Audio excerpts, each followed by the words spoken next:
Agradezco mucho a los organizadores del Encuentro Internacional de Bibliología permitirme dar la ponencia Hendiduras en los confines del derecho, la inexorable transformación del concepto de autoría. He dicho y reitero, respiramos libros para evitar languidecer.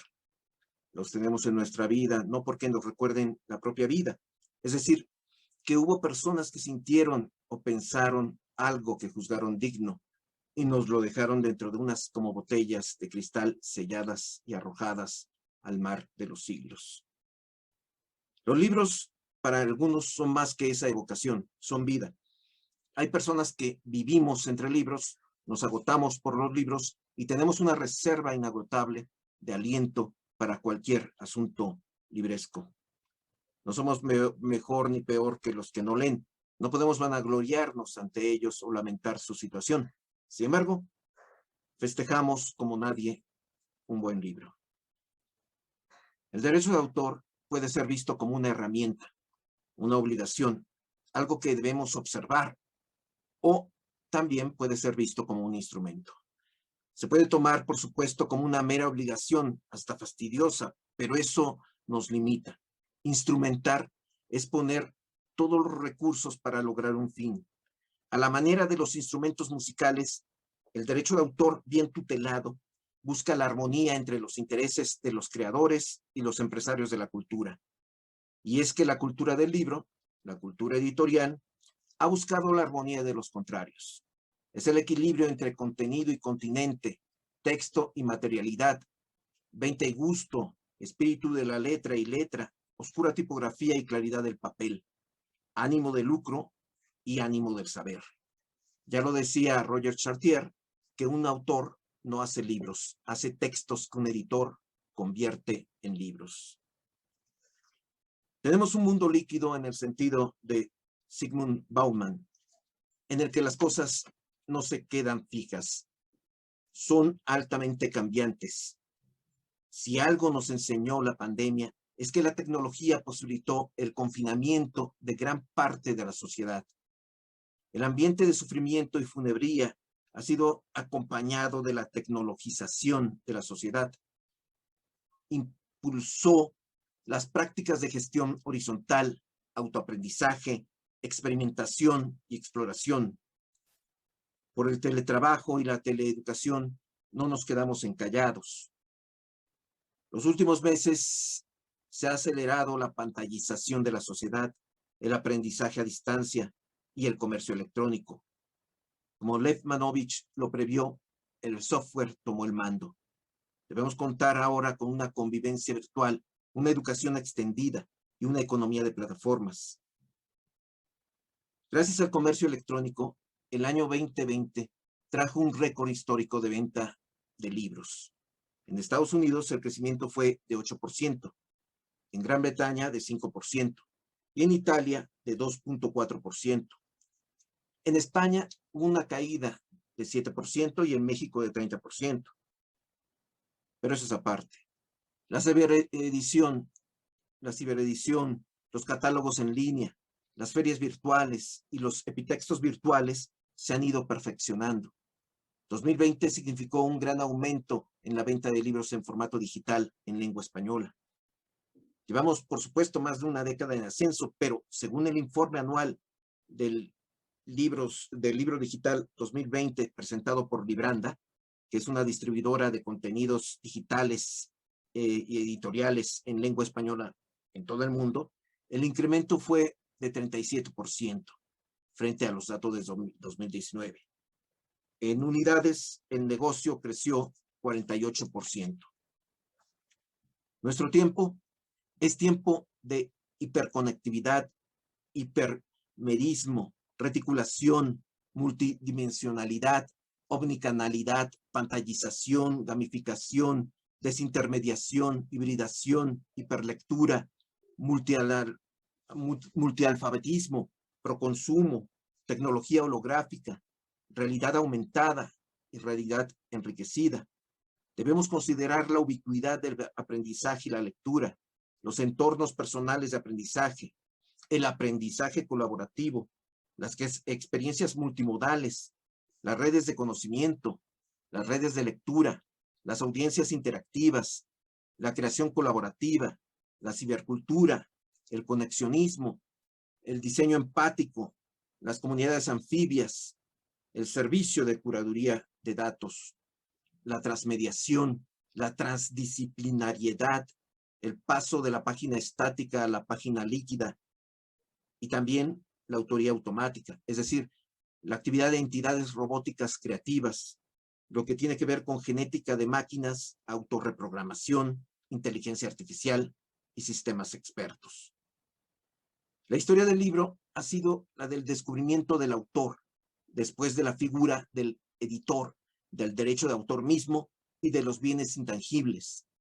Tardamos mucho tiempo en descubrir que los libros tienen un contenido y un continente, y que del texto escrito pueden derivarse varios derechos como el de publicación, comunicación pública, reproducción o transformación. Es con los objetos culturales desarrollados a través de la aparición de nuevas herramientas tecnológicas que los derechos de autor se han transformado. La fotografía, el cine, la televisión, la publicidad, la mercadotecnia, las bases de datos, la computadora personal, todo eso ha sido problematizado dentro de la doctrina legal y la administración de justicia y ha producido, por supuesto, nuevos criterios de análisis del derecho y nuevos derechos. No hay un desarrollo lineal del derecho. No se trata de un perfeccionamiento, sino que cada momento ha agregado una nueva perspectiva del derecho y ha cambiado el horizonte problemático de derechos de la industria cultural. Son así como se han revelado los arcanos del derecho de autor. Nuestra época tiene que ver con la pérdida de mediaciones y un gran esfuerzo colaborativo. En ese sentido, debemos, los editores, lograr una mayor comunicación con autores y con lectores, o entre autores y lectores, y solo sabiendo derechos de autor y propiedad industrial lo podemos lograr. Por supuesto, hay que estar atento a la actualización normativa y la discusión doctrinaria. No podemos estar aislados de eso. Los retos para el derecho de autor son enormes. La disputa actual en el mundo editorial es entre los partidarios de organismos de registro y tutoría de obras intelectuales, cuestión en la que coincide el gremio de editores con las asociaciones autorales, en oposición a quienes pugnan por el acceso ilimitado a los contenidos, o el acceso abierto.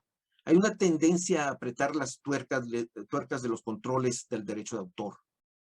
Los plazos de duración de los derechos patrimoniales se extendieron en general a 70 años transcurridos después de la muerte del autor.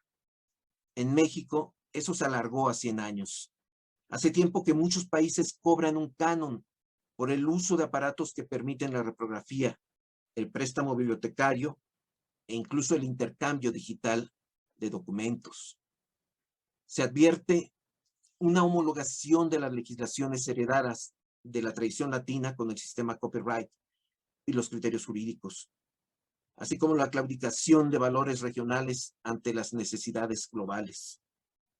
Existen figuras que provienen de la estandarización internacional, como las sociedades de gestión colectiva, el procedimiento de arbitraje para resolver lo contencioso a través de la materia administrativa de derecho de autor, o la obligación para los editores de manejar números ISBN, una figura cuantificadora que no implica derechos.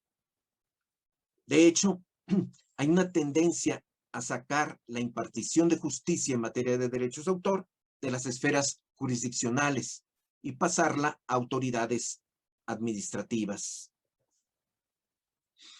Frente al sistema de tutorías, observamos varias propuestas para superar el actual derecho de autor.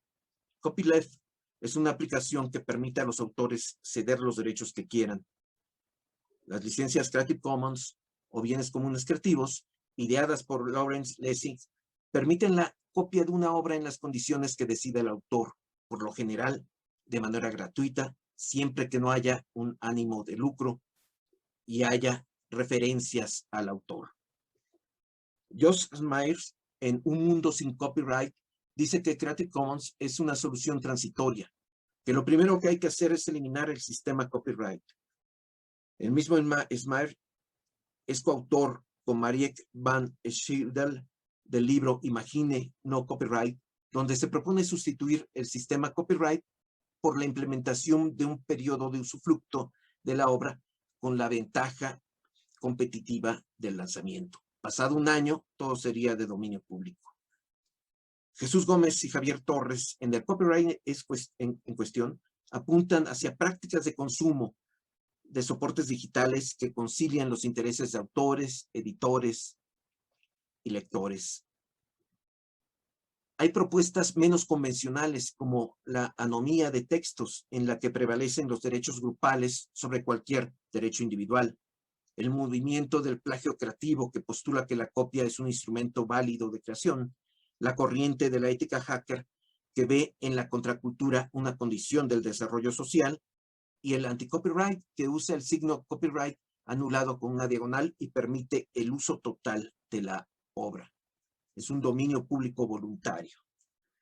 Enrique Danz, en su Todo va a cambiar, nos dice que en una economía basada en atención, en visitas a un sitio web, la señal de prohibido el paso no resulta operativa. Para el físico Richard Stallman, la ciencia debe dejar de lado a los derechos de autor. Hay otros movimientos como hacktivismo, infoanarquismo, criptoanarquismo y ciberplagiarismo. También hay partidos pirata. El primero de ellos fundado en Suecia en 2006. Esas instituciones políticas propugnan por la enseñanza al alcance de todos y la descriminalización del intercambio no comercial de archivos electrónicos. Todo abierto. La figura autoral no era importante en la cultura oral, y con la cultura escrita hubo un reconocimiento a los autores. Antes no era importante ni siquiera indicar quién hacía las cosas, hasta que vino la escritura. Con los trabajos filológicos se llegó a tener respeto por el autor y por su obra. En el siglo XIX y XX se precisaron los derechos de autor y vino la creación colaborativa de textos a poner todo, absolutamente todo, en jaque. Si los textos pueden ser completados e intervenidos y las obras dejan de ser definitivas, incluso mediante el uso de inteligencia artificial, no hay posibilidad ni de registro autoral ni de pago de regalías. Entonces, ¿qué podemos esperar en el futuro? Podemos usar un poco de lo que Rick Blaine, el personaje interpretado por Humphrey Bogart, dice a una Ingrid Bergman en el papel de Ilsa Lund en Casablanca. La figura del autor languidecerá hasta difuminarse. Tal vez no ahora, tal vez ni hoy ni mañana, pero más tarde. Y por supuesto, siempre nos quedarán los autores clásicos, los registros de las bibliotecas, la memoria histórica. Siempre nos quedará París. Muchas gracias y muchos libros.